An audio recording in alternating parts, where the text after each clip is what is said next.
حضرت سلمان فارسی رضی اللہ عنہ سے مروی ہے کہ حضور صلی اللہ تعالی علیہ وسلم نے ہمیں شعبان کے آخری دن خطبہ دیا۔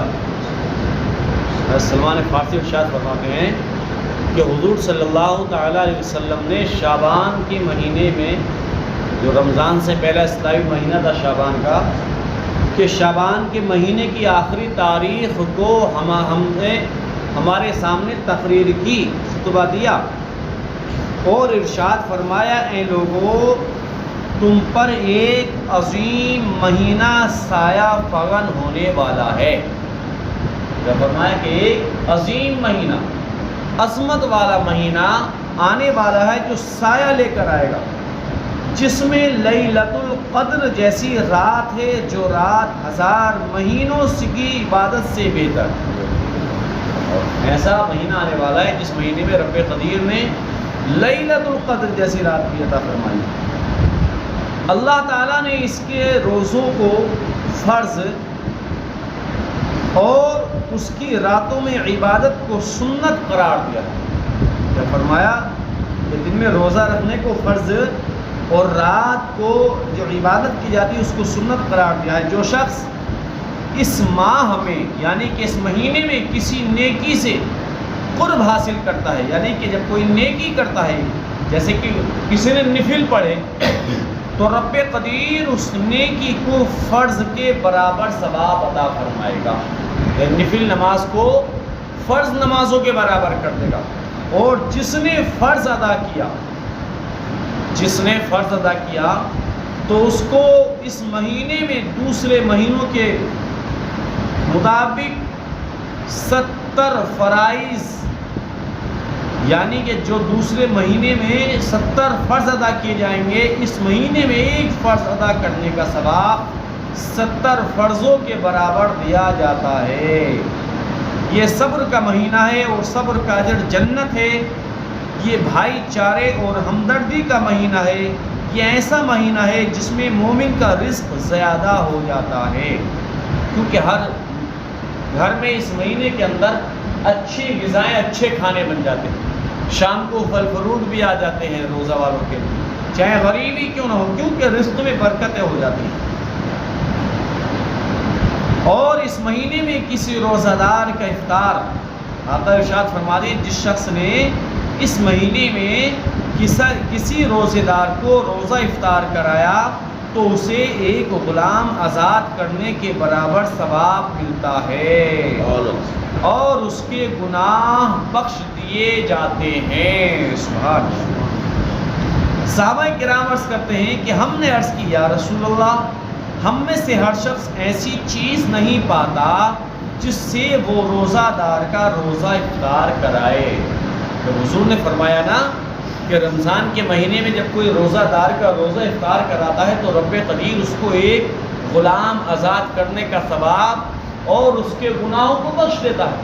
تو صحابہ کرام میں کچھ، کیونکہ غریبی کا عالم تھا، مالی حالت سے غریب تھے، تو کچھ صحابہ کرام عرض کرنے لگے، یا رسول اللہ، ہم میں سے ہر آدمی تو اتنی طاقت نہیں رکھتا کہ خود کی افطاری مشکل پڑ جاتی ہے، دوسرے کی افطاری کرانا بڑی مشکل بات ہے۔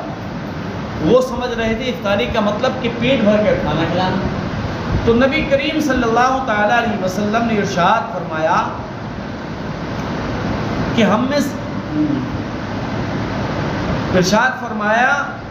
کہ ہر اس شخص کو عطا کرتا ہے، یعنی کہ اللہ تعالیٰ یہ ثواب ہر اس شخص کو عطا کرتا ہے جو کسی روزہ دار کا روزہ دودھ کے 2 گھونٹ یا پانی کے گھونٹ یا کھجور سے افطار کرا۔ یعنی کہ کچھ بھی نہیں ہے تو پانی تو ملے گا سب کو، کہ کسی نے پانی گلاس میں لے کر وہ پانی روزہ دار کو دے دیا کہ لے بھائی میرے پانی سے افطار کر لے، تو رب قدیر اس کو ایک غلام آزاد کرنے کا ثواب اور اس کے گناہوں کو بخش دیتا ہے۔ کوئی دودھ سے کہ 2 گھونٹ دودھ کے گلاس دے دے، کھجور دے دے، یا جیسے جس نے افطار کرایا اس کے حساب سے دے دے، تو رب قدیر اس کو ویسے ہی ثواب میں اضافہ کرتا ہے۔ یا کھجور سے افطار کراتا ہے۔ اور جس نے کسی روزہ دار کو سیر کیا، سیر مطلب پیٹ بھر کر کھلایا، پیٹ بھر کر دودھ پلا دیا، پیٹ بھر کر شربت پلا دیا، دل بھر کر اس کے، اور یہ کھانا کھلا دیا، تو اس کے گناہوں کی بخشش ہو گئی، اور اللہ تعالیٰ اسے میرے حوض سے ایسا سیراب کرے گا کہ وہ اس کے بعد کبھی پیاسا نہ ہو۔ سبحان اللہ۔ آقا ارشاد فرماتے ہیں کہ میرے حوض سے، حوض کوثر جس کو کہتے ہیں، وہ حوض کوثر دنیا کے جتنے بھی مشروبات، جتنی بھی شربتیں ہیں، پینے کی چیزیں ہیں، اتنا لذیذ، اتنا خوشبودار، اتنا میٹھا ٹھنڈا کوئی شربت، کوئی بھی چیز پینے کی نہیں جتنا حوض کوثر کا شربت، حوض کوثر کا دودھ ہے جو حوض کوثر سے شربت پلایا جائے گا۔ اس کو پینے کے بعد جو پی لے گا پھر اس کو پیاس نہیں لگے گی۔ آقا ارشاد فرماتے ہیں جو روزہ دار کو پیٹ بھر کر دودھ پلائے، شربت پلائے، اس کو سیراب کر دے، کھانا کھلائے، اس کو کل بروز قیامت میرے حوض سے سیراب کیا جائے گا۔ سبحان اللہ۔ اور اسے بھی روزہ دار کے برابر اجر ملے گا۔ کتنا ثواب ملے گا؟ جتنا روزہ رکھنے والے کو ثواب ملا اتنا ہی ثواب اس افطاری کرانے والے کو ملا، اور جس نے روزہ رکھا اس کے ثواب میں سے ذرہ برابر بھی کٹوتی نہیں ہوگی۔ جیسے کہ چراغ جل رہا ہو اور کوئی دوسرا بھائی میں بھی چراغ جلاؤں گا، اب وہ چراغ جلا کر لے جائے تو اس چراغ کی روشنی کم ہوگی؟ کوئی نہیں ہوگی۔ تو چاہے 10 چراغ جلا لو، 20 جلا لو اس چراغ سے ملا کے، لیکن اس چراغ کی روشنی کم نہیں ہوگی کسی چراغ جلانے سے، بلکہ اس چراغ کے صدقے میں روشنی اور زیادہ پھیلے۔ اسی طرح سے جو روزہ داروں کو افطار کراتا ہے رب قدیر اس کو بھی ثواب، اور افطار کرانے والوں کو بھی اتنا ہی ثواب عطا کرتا ہے۔ اور یہ وہ مہینہ ہے جس کا اول رحمت ہے، درمیان مغفرت اور آخر جہنم سے آزادی ہے۔ جس نے اس مہینے میں اپنے خادم سے تخفیف کی، یعنی کہ جس نے اس مہینے میں اپنے نوکر پر اس کا بوجھ کم کیا، اس سے سختی نہ کی بلکہ آرام سے گفتگو کی اور ہلکا کام دیا، اللہ تعالیٰ اسے جہنم سے آزادی دے دے گا۔ اس میں 4 کام بہت زیادہ کرو کہ وہ کام اللہ کا قرب حاصل کرتے ہیں اور انسان کو، مومن کو جنت میں پہنچا دیتے ہیں۔ وہ آقا نے 4 کام بتائے۔ 4 کام کیا ہے؟ کہ ایک لا الہ الا اللہ کی شہادت بیان کرو، کلمہ طیبہ زیادہ سے زیادہ پڑھو۔ کیا فرمایا؟ کہ کلمہ طیبہ اس مہینے میں زیادہ سے زیادہ پڑھو۔ دوسرا استغفار، توبہ کرو، گناہوں سے توبہ کرو۔ یہ مہینہ مغفرت والا مہینہ ہے نا، بخشش والا مہینہ ہے، تو اس مہینے میں زیادہ توبہ کرو۔ 2 چیز ہی ہو گئی، اور 2 چیز بتائی کہ انسان اس مہینے میں اپنے رب سے جنت طلب کرے، جنت مانگے، اللہ مجھ کو جنت دے دینا، یہ اللہ مجھ کو جنت دے دے، اور دوزخ سے، جہنم سے پناہ مانگے، جہنم سے پناہ مانگے۔ ان باتوں سے، 4 باتوں کے اس مہینے میں خاص خیال رکھنا چاہیے۔ لیکن ہمیں تو توفیق کہاں ہے کہ ہم اپنے گناہوں کی بخشش کی طلب کریں؟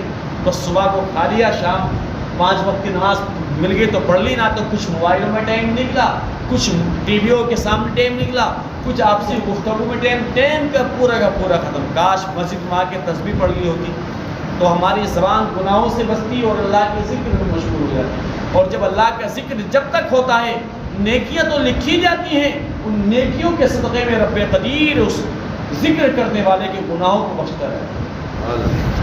دعا کیجیے، اللہ رب محمد صلی اللہ علیہ وسلم، نحن عباد محمد صلی اللہ علیہ وسلم، صلاۃ و سلام علیک یا رسول اللہ۔ یا پاک پروردگار عالم، ہم تیرے پاک گھر میں حاضر ہیں، اللہ ہماری حاضری کو قبول فرما۔ یا اللہ ہم نے روزے رکھے، اللہ ہمارے روزے کو قبول فرما۔ یا اللہ ہمیں، ہم سب کے گھر والوں کو، تمام مومنین مومنات کو نمازوں کی پابندی کی توفیق عطا فرما۔ یا رب قدیر ہماری عبادتوں میں، ہمارے سجدوں میں خوشی و خطوط عطا فرما۔ یا رب قدیر ہم سب کو گناہ صغیرہ کبیرہ سے بچنے کی توفیق عطا فرما۔ یا اللہ گناہگار، بدکار، سیاہکار تیری بارگاہ میں حاضر ہیں اللہ، ہم سب کو معاف فرما، ہم سب کی خطاؤں کو درگزر فرما یا اللہ، اپنے محبوب کے صدقے دفعے ہم سب کو امن و سکون کی ایمان کی زندگی نصیب فرما، ہم سب کو ایمان و عافیت کی موت نصیب فرمانا، آقا کی شفاعت نصیب فرمانا، آقا کی شفاعت کے صدقے میں جنت میں داخل عطا فرمانا یا اللہ، اپنے محبوب کے صدقے دفعے ہماری دعاؤں کو قبول فرما، آمین اللہم آمین یا رب العالمین، لا الہ الا اللہ محمد رسول اللہ صلی اللہ علیہ وسلم۔